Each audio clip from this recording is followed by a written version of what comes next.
Olá, olá, vamos lá. Hoje é 14 de agosto de 2020. É hora de conferir as principais notícias desta sexta-feira, porque o Bom Dia está no ar.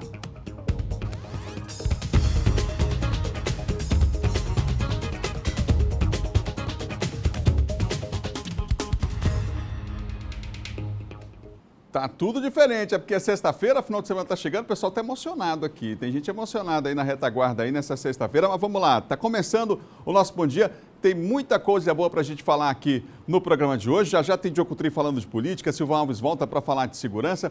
A gente vai falar hoje, por exemplo, sobre uma medida relacionada à obrigatoriedade do teste sorológico da Covid-19. A gente vai falar sobre esse assunto daqui a pouquinho. Hoje ainda vamos mostrar para você que os bares e restaurantes estão se preparando para voltar. Estão se preparando para essa volta dos shows ao vivo, gente, a partir de amanhã. Isso vai acontecer e a gente vai daqui a pouco falar para você a respeito desse assunto também, já já. No quadro de saúde, a gente vai falar sobre as doenças do coração e a relação, inclusive, entre Covid-19 e doenças cardiológicas. Hoje, inclusive, é dia do cardiologista, a gente aproveita aqui já para antecipar, mandar um abraço a todos os médicos cardiologistas, uma missão bonita essa que eles cumprem, cada um cumpre a sua, e a gente aqui parabeniza os cardiologistas no seu dia, nesse dia, portanto, 14 de agosto de 2020, tá bom? Vem comigo porque até às 8 horas da manhã a informação não para aqui no Bom Dia, assim que a gente segue até às 8 horas com muita informação. Como eu falei para você, a Agência Nacional de Saúde resolveu obrigar os planos a incluir o teste sorológico da Covid-19 entre os procedimentos. Você vai saber agora quais são os critérios com a Anice Ribeiro. Tem alguns critérios aí que precisam ser avaliados, observados para fazer, inclusive, essa solicitação. Quem está com a gente é a Anice Ribeiro nessa sexta-feira. Anice, sextou, bom dia. Sextou, Adalberto, muito bom dia para você, bom dia para todo mundo que está em casa e acompanhando a gente. Então, essa medida ela ficou definida, era uma reunião que aconteceu ontem à tarde, já passa a valer a partir de hoje, né? Existe toda uma burocracia em torno dessa questão, porque já havia sido obrigatório há um tempo atrás e aí volta novamente, depois de uma liminar, a ser obrigatório para que os planos de saúde façam essa cobertura. Então, segundo a Agência Nacional de Saúde Suplementar, o procedimento ele passa a ser de cobertura obrigatória para os beneficiários de planos de saúde a partir do 8º dia de sintomas, tanto no segmento ambulatorial, hospitalar e também de referência, mas claro, isso vai depender de uma solicitação médica. A ANS derrubou na Justiça a decisão liminar que obrigava os planos a oferecerem os testes, então na ocasião a agência chegou a argumentar que não era possível fazer o uso desses testes de forma paulatina e segura como auxílio de mapeamento das pessoas infectadas. Então, a ANS havia incluído o teste sorológico na lista de coberturas obrigatórias dos planos de saúde no fim de junho, atendendo, então, a uma decisão judicial que foi dada em uma ação civil pública movida lá no estado de Pernambuco. Desde março, os planos eles são obrigatórios já a cobrir o exame RT-PCR, né, que identifica a presença do material genético do vírus, mas esse teste ele não consegue detectar essas infecções em estágio inicial ou, então, depois da cura da doença, diferente então do teste sorológico que consegue identificar, além da presença do vírus, os anticorpos. Agora, falando dos critérios, é claro, é necessário que as pessoas elas estejam pelo menos no 8º dia de sintomas com crise respiratória ou crise respiratória aguda, né? Esses são os critérios, depende também de uma solicitação médica, Adalberto. Obrigado, Nisso, pelas informações, viu? Daqui a pouquinho o Nisso vai voltar com outras informações para nós aqui no Bom Dia. É assim, ao vivo a gente fala de vários pontos da cidade e atualiza você com as principais notícias, tá bom? Você ligado com a gente nessa manhã, olha, a gente vai mostrar agora para você os números da Covid, atualizar os números da Covid-19 aqui no estado. Vem comigo então para a gente conferir esses números, vamos conferir. A situação melhorou, é verdade, no Maranhão, mas ainda estamos vivendo em tempo de pandemia, hein? Vamos ver lá. Boletim divulgado ontem à noite, 134.193 casos confirmados. Desses, 7.093 ativos, hein? 3.228 óbitos e ainda bem 123.872 é alto o número de recuperados. Em relação aos novos casos, São Luís, Imperatriz e outras regiões. São Luís, no canto esquerdo do seu vídeo, 63. Na ilha de São Luís, portanto, nas últimas 24 horas, esse é o registro. Em Imperatriz, 27. 838 nas demais regiões. Portanto, você vê aí, comparativo aí em relação a São Luís, Imperatriz e as demais regiões, em relação aos novos casos, isso nas últimas 24 horas. Então, continua lembrando aqui, uso obrigatório da máscara. Cuidado, gente. Você vê os números aqui na tela da Covid-19, você vê que a situação ainda é séria. Então, vamos continuar com todo o protocolo sanitário, seguindo essas recomendações, tá bom? Fique ligado com a gente aqui no Bom Dia, porque daqui a pouco a gente vai falar da relação entre problemas cardiológicos e a Covid-19. A gente vai falar sobre esse assunto. Mas agora, uma situação muito séria. Você já deve ter ouvido falar, inclusive, em infodemia, não é? Pois é, um problema sério que pode trazer consequências aí como a divulgação de informações falsas. Muita fake news, ainda mais na área de saúde, nesse período de pandemia. Muita gente, de forma irresponsável, divulgando informação sem checar e informações que não são verdadeiras. Você quer ver um exemplo? A Santa Casa, aqui em São Luís, foi vítima desse tipo de divulgação falsa. Vamos ver. A Santa Casa abriu plano de contingência para receber crianças com Covid. Várias enfermarias estão sendo abertas, outras estão sendo modificadas para receber muita criança com Covid. Gente, pelo amor de Deus, eu peço, por favor, quem tem crianças em casa, vizinhos, netos, sobrinhos, irmãos, vai começar de novo o isolamento e dessa vez é com as crianças, infelizmente. O áudio compartilhado principalmente nas redes sociais informava que o Hospital Santa Casa estava em processo de readaptação de alas, como enfermarias, para atender crianças com a Covid-19. Em tom de preocupação, a pessoa que gravou o áudio dizia ainda que a unidade de saúde estava cheia de crianças internadas com sintomas da doença. Só que a notícia não tem procedência alguma. Tudo não passou de mais uma fake news. Procurada pela produção da TV Difusora, a notícia foi desmentida pela assessoria de comunicação da Santa Casa. Em tempos de pandemia, muitas inverdades sobre o novo coronavírus viralizaram. Um perigo para quem lê e acredita nesse tipo de informação. Nós estamos vindo de um pânico de uma pandemia. E aí o que é que vai acontecer? Você tem uma notícia referente à pandemia, só que agora é com crianças. E aí, como as crianças foram as menos afetadas até agora, porque a grande maioria das crianças estão em casa, então eles acreditam que possa ser verdade. O assunto é tão delicado que até a Organização Mundial da Saúde tem utilizado o termo infodemia para se referir à prática de divulgar notícias falsas ou informações incorretas relacionadas à pandemia, uma vez que no contexto atual a desinformação representa um problema mais sério, por ter a capacidade de colocar em risco a saúde e a integridade de muitas pessoas. No Maranhão, o governo do estado criou o site Verdade Covid MA, onde existe uma agência de checagem de dados oficiais nas redes sociais e onde também são dadas dicas de como evitar as fake news. Na visão de especialistas, o mais correto é checar sempre a veracidade de tudo que se lê, através de fontes oficiais e seguras. Divulgar ou compartilhar notícias falsas é crime. Sendo identificados, eles vão responder e aí vão ter o peso da justiça. Eles vão ter a oportunidade também de poder apresentar alguma contestação, mas, enfim, eles podem sim ser responsabilizados. Além do peso da justiça, né, gente, o peso na consciência, pelo amor de Deus. As pessoas já estão vivendo um momento tão difícil, né, tão complicado, perdendo vidas. E aí vem alguém que distribui informação que é inverídica, que não é verdadeira, quer dizer, é complicado. Isso não é brincadeira, não é nem brincadeira de mau gosto, porque nem deveria ser brincadeira, né? Então, mais responsabilidade, por favor. É a mesma coisa quando a gente fala aqui de pessoas que fazem chamadas, por exemplo, para o Sistema Único de Saúde, ligam e aí uma vida, alguém pode deixar de ser atendido porque há um atendimento que é falso, as pessoas estão indo para um lugar que, na verdade, não precisa de atendimento. Então, consciência acima de tudo, vamos lá, cada um fazendo a sua parte, a gente vai passar por tudo isso, vamos superar e vamos seguir em frente. Olha, a partir de amanhã deve começar o período de veraneio lá na região tocantina. Para garantir a segurança dos banhistas, a Defesa Civil já iniciou, inclusive, os trabalhos de fiscalização. A Prefeitura, por meio da Superintendência Municipal de Proteção e Defesa Civil, tem intensificado as medidas de orientação nas praias do Rio Tocantins. Desde o sábado anterior, iniciou as atividades recreativas e de segurança, inicialmente pela Praia do Cacau. A Defesa Civil ressalta ainda que a equipe está com um trabalho proativo de orientação aos banhistas. Interessante respeitar as placas de advertência, escolher lugar que tenha área demarcada com guarda-vida, por conta dos porões, né, a exemplo do que aconteceu dias atrás, né, infelizmente uma moça veio a óbito.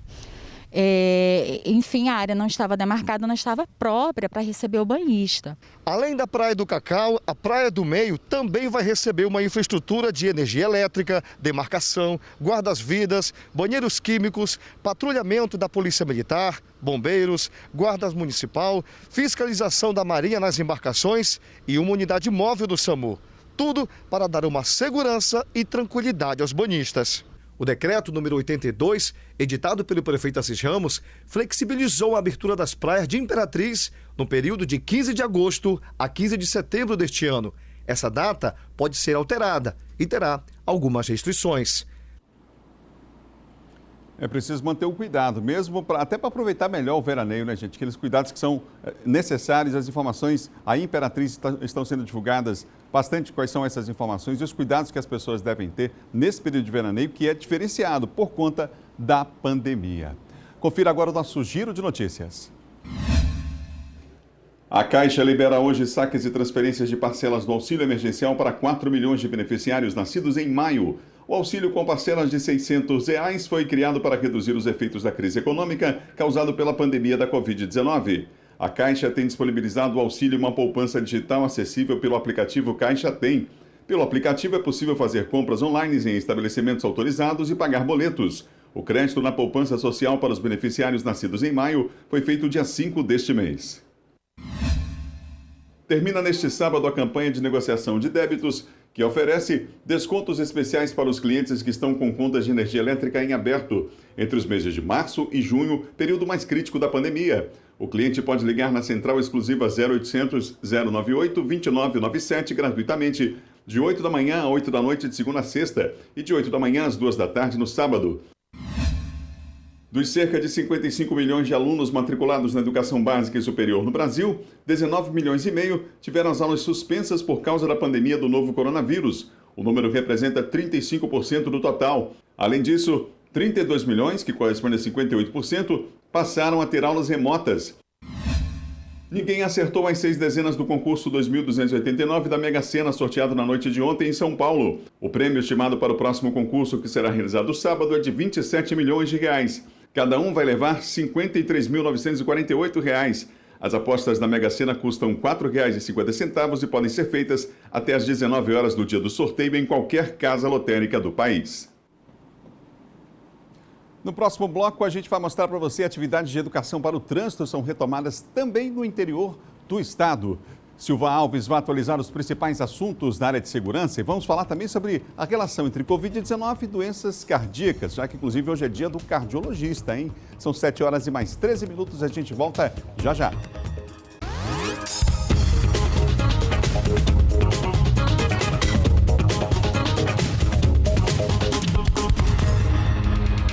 De volta, o Bom Dia Maranhão, um abraço para o Clauber Barros, está com a gente, desejando um bom final de semana. O Bruno Rego Lisboa está com a gente também ligado nas redes sociais, muita gente participando aqui no Facebook e também no Instagram. E atenção, hein? Problemas no trânsito na área Itaquibacanga. A gente vai mostrar a imagem em tempo real ao vivo para você aqui da capital, começa por lá. Um acidente com 2 ônibus nesse momento nessa região, vamos fechar para mostrar a imagem, olha só, estamos fechando para mostrar. Pista da direita, você está vendo aí o trânsito extremamente lento. É na altura da UPA, ali próximo à Universidade Federal do Maranhão, o problema.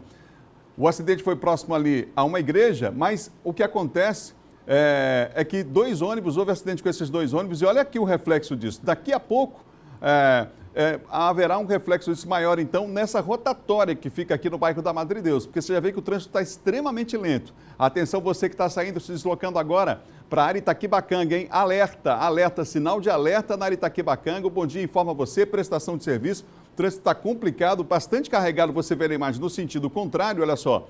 Muita gente saindo da área Itaquibacanga, mas na direita o trânsito vai fluindo de forma lenta nesse momento. Eu repito, um acidente nessa região. Se você vai se deslocar para essa região, se você puder demorar um pouquinho mais, dar mais um tempo melhor, porque aí já evita aumentar esse problema. Aí a situação acontece próximo, eu repito, à Universidade Federal do Maranhão, próximo à UPA, a unidade de pronto atendimento da área Itaquibacanga. É ali pertinho o problema, um acidente com 2 ônibus. A nossa produção já informa para você a prestação de serviço, imagem em tempo real. Monitoramento da Secretaria Municipal de Trânsito e Transportes. Vamos mostrar mais um outro ponto?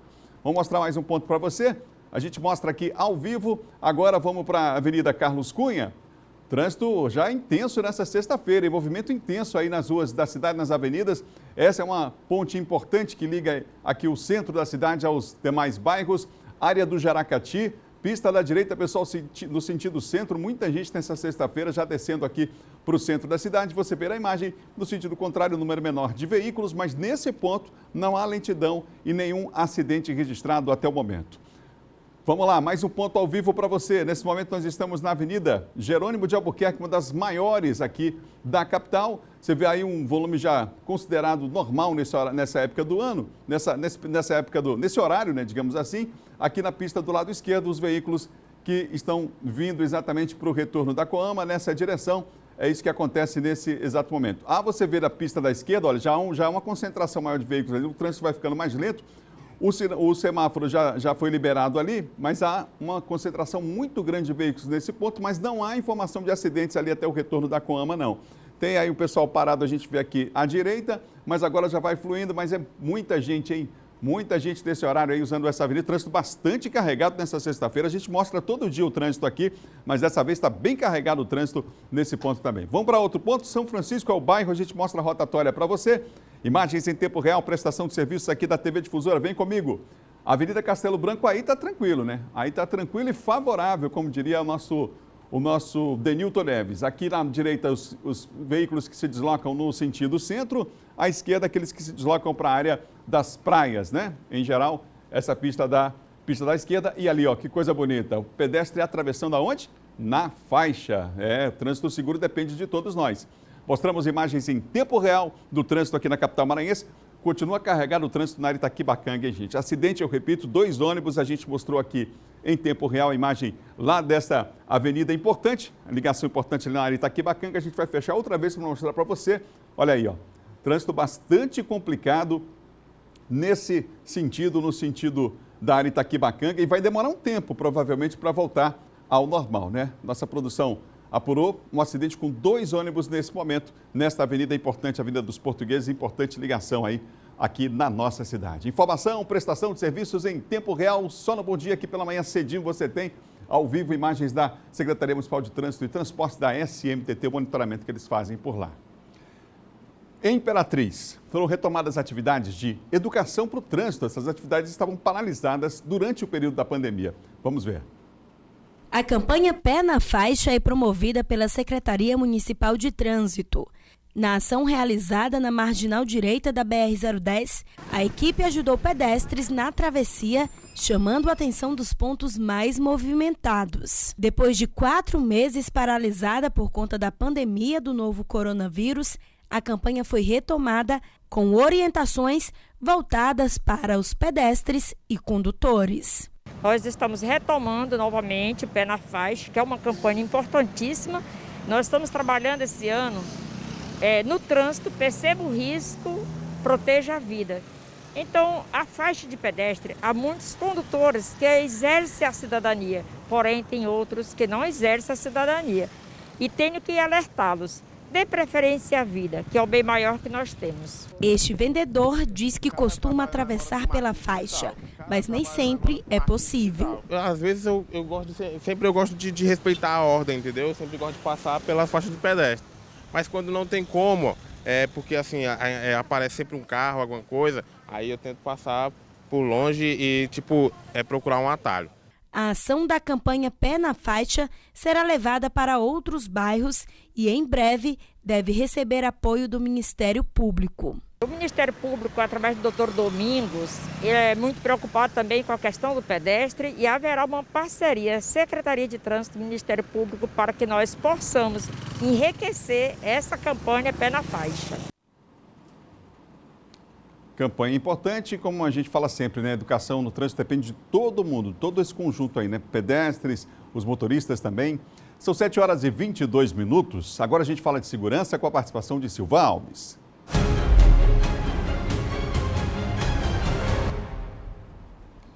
Silvan está comigo aqui, ele apresentou agora há pouco aqui na Difusora o Bandeira 2. Silvan, bom dia.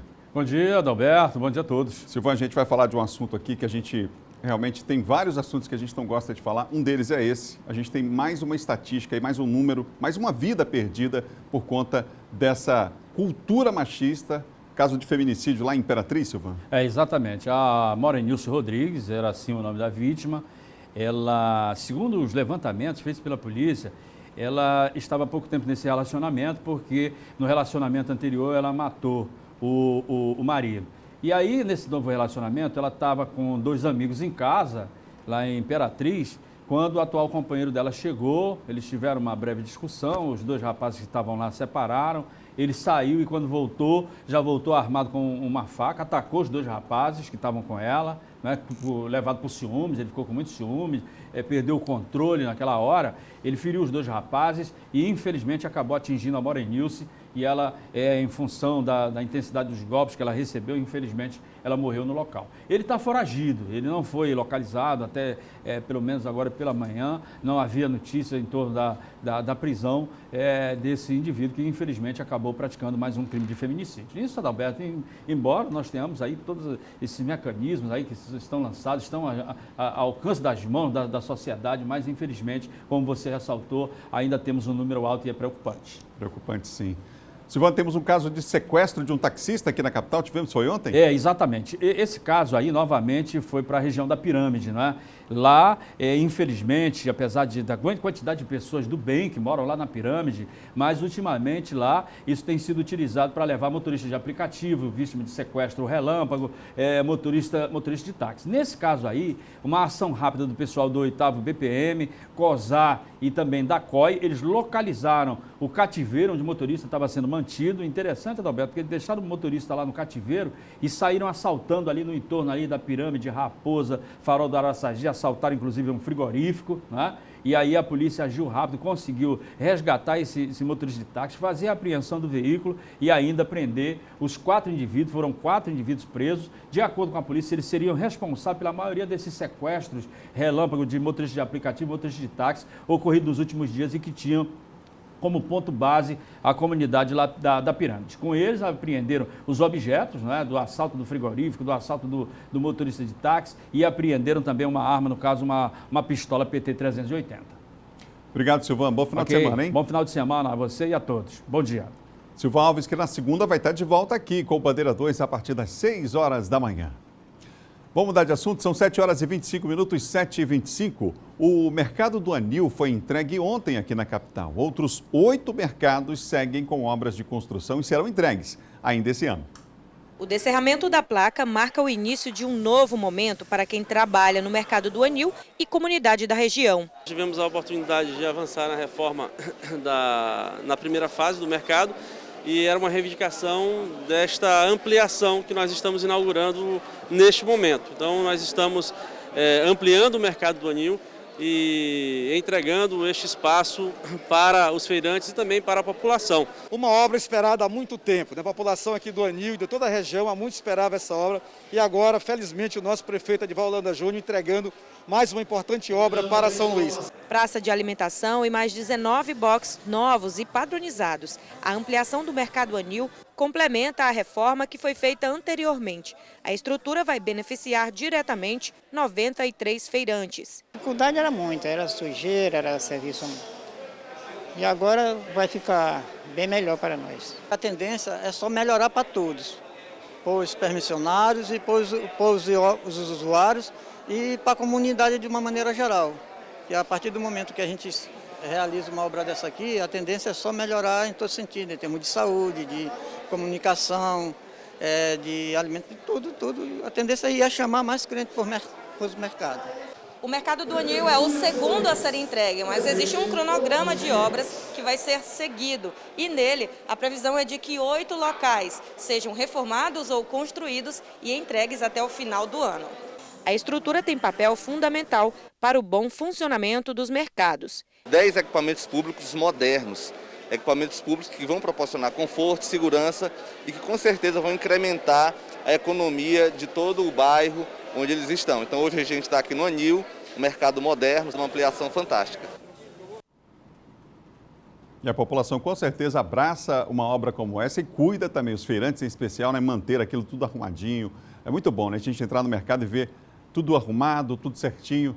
Então, obras já aguardadas há um tempo aqui na capital maranhense. São 7 horas e 28 minutos, 7h28. Vamos falar de política?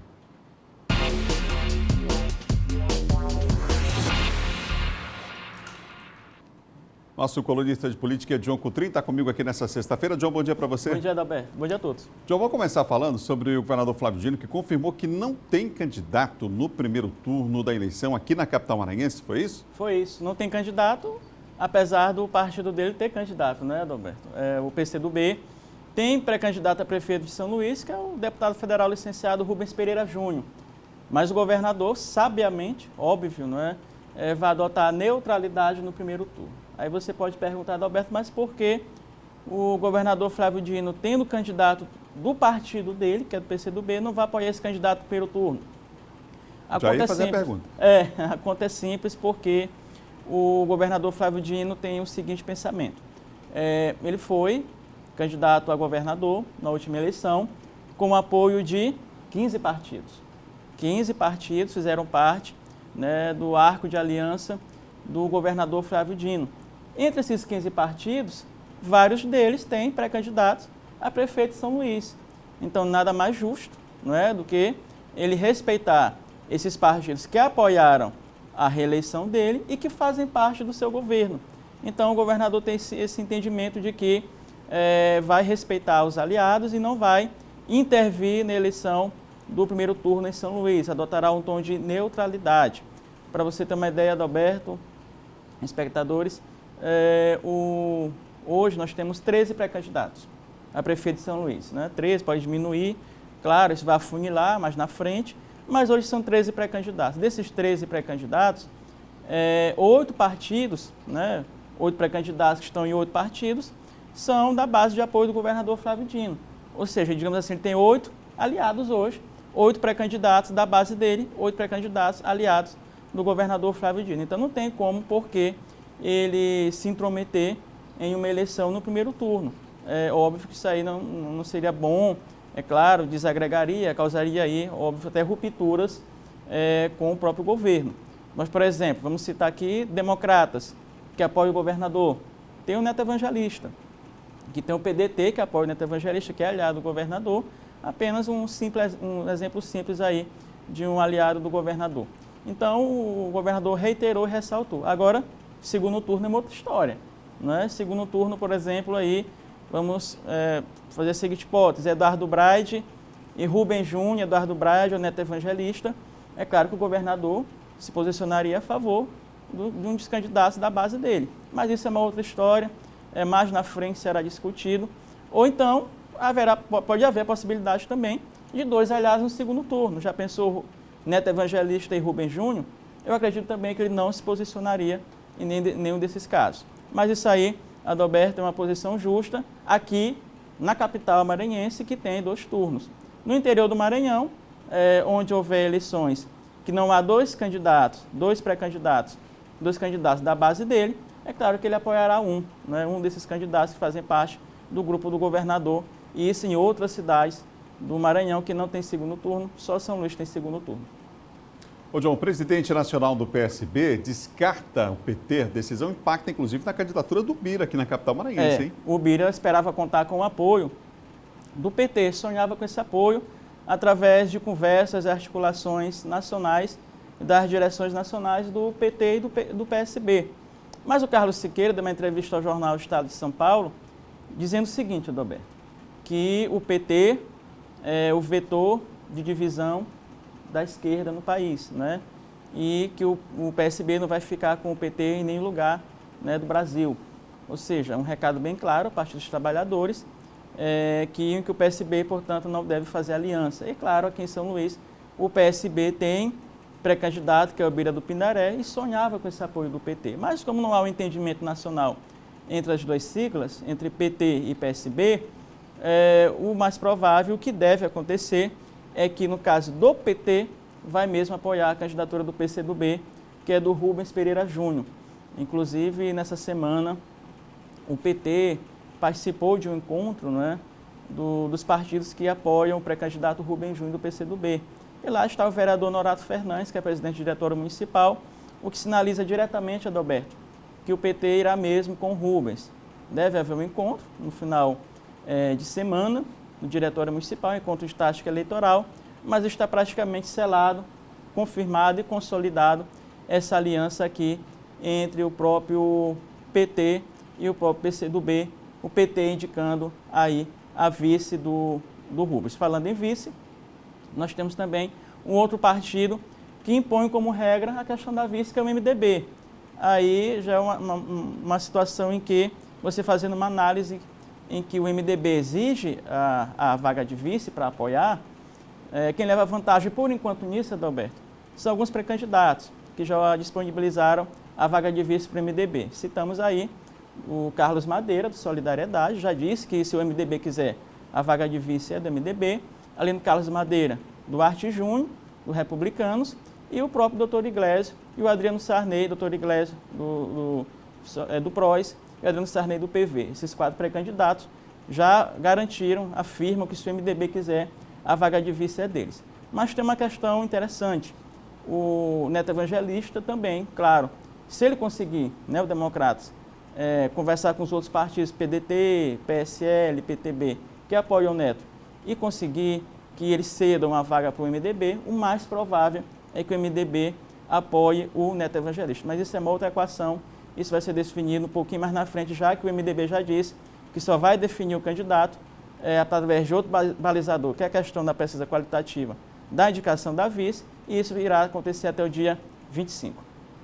Ô John, há um debate aí agora, inclusive posto aí no Congresso Nacional, em relação a 2 reformas, a reforma tributária e a reforma administrativa. Essa semana, inclusive, o presidente reuniu com o presidente do Senado, o presidente Jair Bolsonaro esteve com o Alcolumbre e também com o Maia, tratando desse assunto. Mas aí vai ser difícil no ano eleitoral. A gente essa semana entrevistou aqui um especialista falando sobre a reforma tributária, o vice-presidente da Associação Comercial, falando sobre esse momento, esse contexto em que essa reforma foi enviada ao Congresso. E agora mais a reforma administrativa, que também é uma outra reforma que exige aí uma musculatura grande do governo no Congresso para sua aprovação.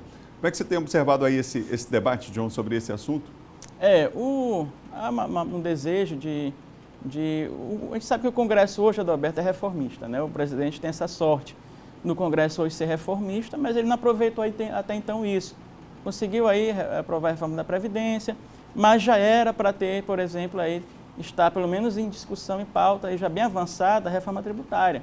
E ele não conseguiu isso. E tem a reforma administrativa, como você falou, mas é ano de eleição, como você pontua, né? Porque a reforma administrativa vai mexer aí nos servidores, em cargos públicos. A gente sabe que no momento de eleição isso é muito importante. Eu creio, na minha avaliação, que a reforma administrativa fica o próximo ano. Eu acho que nesse ano não entra mais em pauta. A reforma tributária deve avançar, acredito eu. Se for fatiada e uma parte dela. Ainda tem a questão de ser fatiada, essa questão toda aí, que eu acho importante também entrar na discussão, até agora não foi colocada, a questão de tributar, né, a questão das heranças, e isso aí, lucros e dividendos também. Isso aí não vem sendo discutido muito de forma aprofundada, mas eu acho que isso é um ponto importante da reforma tributária que deve ser colocada em questão. E falando em governo Bolsonaro, Adalberto, hoje isso é uma pesquisa, agora há pouco, isso é uma pesquisa Datafolha sobre a avaliação do presidente. E confirma aquilo que nós falamos durante a semana. A questão do auxílio emergencial alavancou um pouquinho a avaliação positiva do presidente Bolsonaro, inclusive aqui no Nordeste, e cresceu 6 pontos de avaliação positiva. Ou seja, o que contribuiu para isso? O auxílio emergencial e também eu acho que a forma mais comedida do presidente, acabou aquelas polêmicas todas, isso ajudaram, favoreceram a avaliação positiva dele. Obrigado, viu, João? Bom final de semana. Bom final de semana, até segunda. João Coutrinho, nosso colunista de política aqui do Bom Dia, pessoal. Vamos em frente, você ligado com a gente em todo o estado. Um abraço aos amigos em Imperatriz, em Caxias, em Codó, acompanhando a nossa programação e também nas redes sociais. Vai lá, diz qual é a cidade que você está, qual o bairro aqui em São Luís. Daqui a pouquinho, na volta do intervalo, a gente vai fazer o registro aqui, tá bom? São 7 horas e 37 minutos, não perca a hora, 7h37. As obras do Anel Rodoviário Imperatriz foram retomadas. O repórter Emerson Pinto tem os detalhes.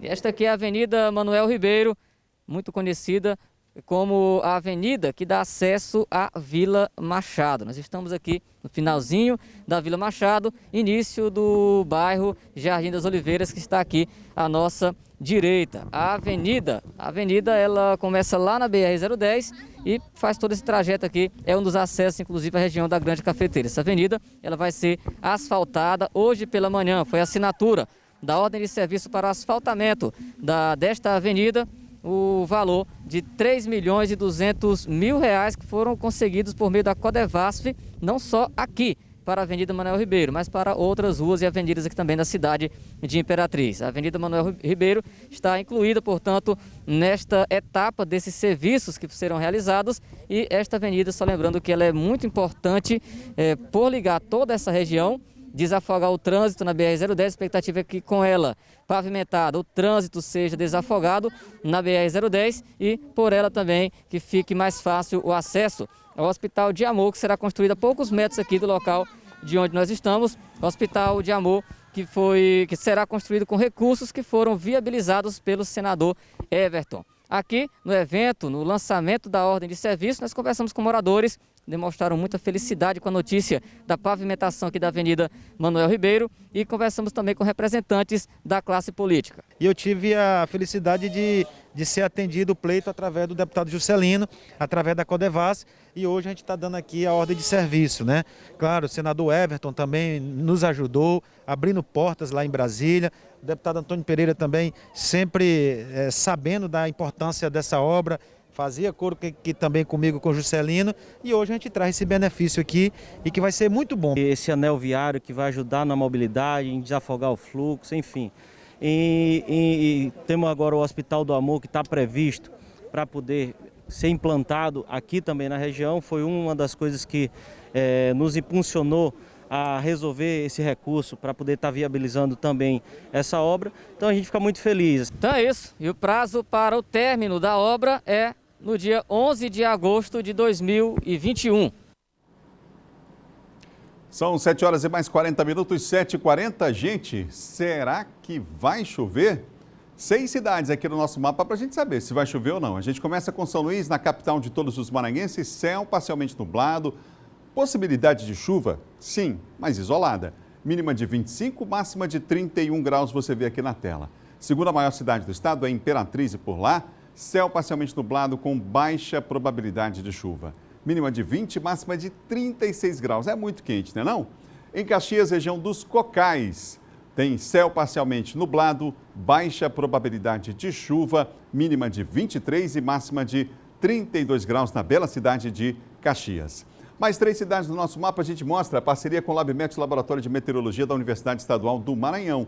Bacabal, Itapecuru, Mirim e Balsas. Em Bacabal, céu parcialmente nublado, baixa probabilidade de chuva. Por lá, olha a mínima, 23, agora a máxima, 32 graus. Itapecuru, Mirim, aqui pertinho, céu parcialmente nublado, baixa probabilidade de chuva, mínima de 25, máxima de 30 graus. Balsas, região sul, recebendo nosso abraço com céu parcialmente nublado, baixa probabilidade de chuva, mínima de 20 e máxima de 34 graus. Um abraço aos amigos aí de Balsas acompanhando a nossa programação, ligados aqui no Sistema Difusora de Comunicação. São 7 horas e mais 41 minutos, são 7h41 agora e você ligado com a gente. Olha, um recado agora vai para os nossos amigos motoristas de aplicativo, hein, pessoal? Chegou em São Luís o Yetgo, aplicativo de mobilidade urbana. Com o DNA brasileiro, a Yetgo está chegando com tudo e com uma equipe com muitas vantagens, trazendo muitas vantagens para você. Você quer saber qual? Os motoristas, por exemplo, cadastrados, eles terão isenção de taxa. É isso mesmo, 100% do valor da corrida fica para você. Para se cadastrar é só baixar o aplicativo na Play Store e no App Store. Informe seus dados, mantenha o aplicativo ligado e aí pronto, já pode começar a rodar. Recebemos a informação, inclusive, de que os números de downloads de usuários só estão crescendo. Então não perde tempo, faz logo aí o teu cadastro. Suporte ao motorista, se quer saber o número, 011 93706 8651. 011 93706 8651. Se for sair, saia de máscara e de Yetgo. Você ligado no Bom Dia nessa manhã de sexta-feira, estamos juntos aqui pela TV Difusora. Bom, a gente vai já para o intervalo, vamos falar de vários assuntos no próximo bloco, você ligado com a gente nessa sexta-feira. Próximo bloco, inclusive, a gente vai falar sobre bares e restaurantes que estão aí se preparando, gente, para a volta aos pequenos shows musicais. E olha, já tem muita gente na expectativa, hein? Tem gente já com a agenda aí, já anotando. Bom Dia volta já depois do intervalo. É a partir de amanhã, gente, que vale aí esses shows ao vivo nos bares. A gente volta já, um instante só.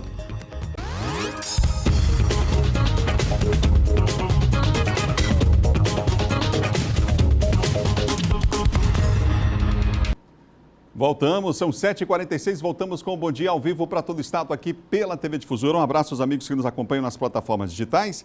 No Anjo da Guarda tem o Nodson Cutrim com a gente. A Lenise Costa está dando bom dia para toda a equipe. A Neilza Tavares também dizendo que não perde o programa. A Cris Reis está comigo em São Paulo. A Cris Reis sempre participa com a gente, lá da capital paulista. Daniela Martins está em Bacabeira acompanhando a gente. Não importa onde você está, o importante é que você comece o dia com muita informação aqui no Bom Dia. Aproveita, vai lá, compartilha com os amigos, tá bom? É legal, você vai ficar, né? Faz bem para a sua imagem aí também junto aos amigos. Você está preocupado que eles comecem um dia com muita informação. E aqui na Difusora é assim, a gente todos os dias está por aqui de segunda a sexta com muita informação para você. São 7 horas e mais 47 minutos, 7h47 agora, hein? A gente segue aqui para a região dos Cocais porque Caxias já tem o seu primeiro Museu de Cultura Popular e Afro-Brasileira. Olha que importante. A aquisição veio após o Ministério do Turismo reconhecer a importância para a cultura local do Centro de Folclore e Arte Popular. Vamos ver? Fundado em 20 de novembro de 2006 pelo artista e mestre de cultura popular Antônio Nascimento Cruz, o Centro de Folclore e Arte Popular, CEFOL, é uma organização não governamental, sem fins lucrativos, e desenvolve vários projetos culturais na cidade de Caxias, região leste do estado, como a administração da Escola Malucos por Samba, o grupo de Bumba Meu Boi e ainda ministra cursos e oficinas com os grupos de capoeira, tambor de crioula e caixeiros de São Sebastião. Foi fundado na Estação Cajazeiras, que foi a primeira estação ferroviária de Caxias. Em 2013, o Centro de Folclore inaugurou o Museu Dinâmico Folclórico, na sua própria sede. O museu proporciona acesso gratuito a um acervo de 52 instrumentos e 10 indumentárias da cultura popular e afro-brasileira de forte ocorrência no estado. Oferece também uma viagem rítmica poética feita pelas mãos de artesãos e artistas locais. Agora, o museu foi oficialmente reconhecido pelo Ministério do Turismo, tornando-se o primeiro museu de cultura popular e afro-brasileiro em Caxias. E isso representa um passo muito importante para a nossa cidade, pois não só ganhamos mais um museu, mas ganhamos um museu voltado para a nossa cultura popular, tradicional e afro-brasileira. Este historiador fala sobre a importância deste ganho para a cultura local.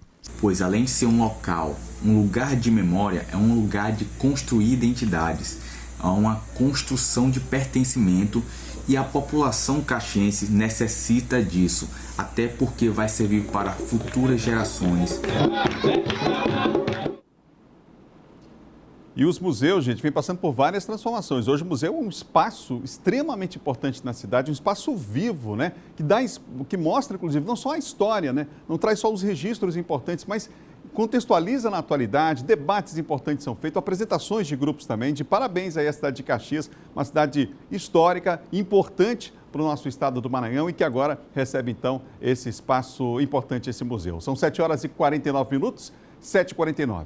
Como a gente falou ainda há pouco, a partir de amanhã, bares e restaurantes e praças de alimentação de shoppings também podem voltar a receber pequenos shows musicais. Os artistas, inclusive, uma reivindicação da classe artística, já viram a possibilidade de fazer isso dentro de um protocolo de normas de segurança sanitária. Importante esse retorno. Quem fala com a gente sobre o assunto é a Anice Ribeiro, que está de volta comigo aqui ao vivo. Está aí no centro histórico da cidade, Anice?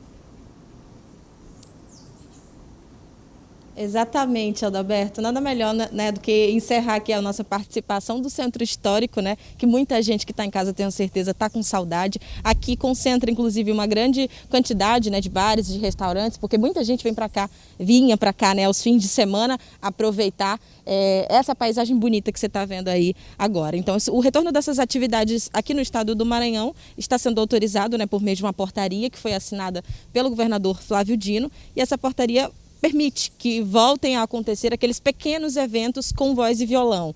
Então, além dos bares e restaurantes, poderão se apresentar também esses artistas em praças de alimentação, como você falou agora há pouco, galerias e shopping centers, né? Mas esse retorno, claro, como tudo que está voltando à normalidade, ele prevê diversas medidas sanitárias, né? O respeito a essas diversas medidas sanitárias. Então, por parte dos estabelecimentos comerciais, eles precisam realizar a limpeza, né? Desinfecção de todo o ambiente, assim como as pessoas da própria banda, né, com relação aos instrumentos. Tem que fornecer também álcool em gel, garantir que os profissionais da música eles cumpram com todas as normas estabelecidas no protocolo local. Tem que promover também a redução do número de pessoas, tanto visitantes desses bares e restaurantes, quanto também das equipes de trabalho envolvidas aí nesse retorno. Uso obrigatório de máscara, isso aí todo mundo já sabe, por todos os prestadores de serviços do evento, com exceção do cantor, né, claro. Ou com aqueles instrumentistas de sopro, né? Durante a apresentação eles também estão dispensados do uso de máscara. Então é necessário promover o afastamento também de qualquer integrante da equipe no palco. Além disso, qualquer profissional que tiver com síndrome gripal ou com resultados positivos para a Covid-19, eles também precisam ser afastados. E aí é necessário também manter o distanciamento entre os integrantes da banda e também entre as pessoas que vierem a esses bares, além, claro, de proibir o acesso, né, a aproximação do público com o palco também. Então as coisas voltando à rotina novamente. Adalberto. Verdade, Nice. Inclusive aí no Centro Histórico, às sextas-feiras, a gente tem observado um movimento grande de pessoas, independente dessa abertura dos shows. Com a possibilidade, a partir de amanhã, dessa abertura de shows, a tendência é que a gente tenha mais gente circulando, claro que com os devidos cuidados, também no nosso Centro Histórico. Obrigado, Nice. Bom final de semana, hein? Para você também. Até segunda. Até segunda. Nice Ribeiro com a gente aqui no Bom Dia, falando lá do Centro Histórico da capital de todos os maranhenses. São 7 horas e mais 53 minutos. Olha, em Caxias, desde março, as igrejas da cidade estão de portas abertas, total ou parcialmente, por causa aí da pandemia do novo coronavírus. No começo desse mês, a Diocese definiu um protocolo para orientar religiosos, auxiliares e fiéis em relação aos cuidados que devem ser adotados nos templos. E uma entrevista coletiva essa semana reforçou esses cuidados na reabertura das igrejas em Caxias. Vamos ver. O bispo Dom Sebastião Lima Duarte reuniu a imprensa nesta quinta-feira no Palácio Episcopal para falar sobre a retomada de atividades presenciais nas igrejas de Caxias e demais municípios que compõem a diocese. E estabeleceu que nesse 16 agora nós vamos começar o processo de reabertura das nossas igrejas.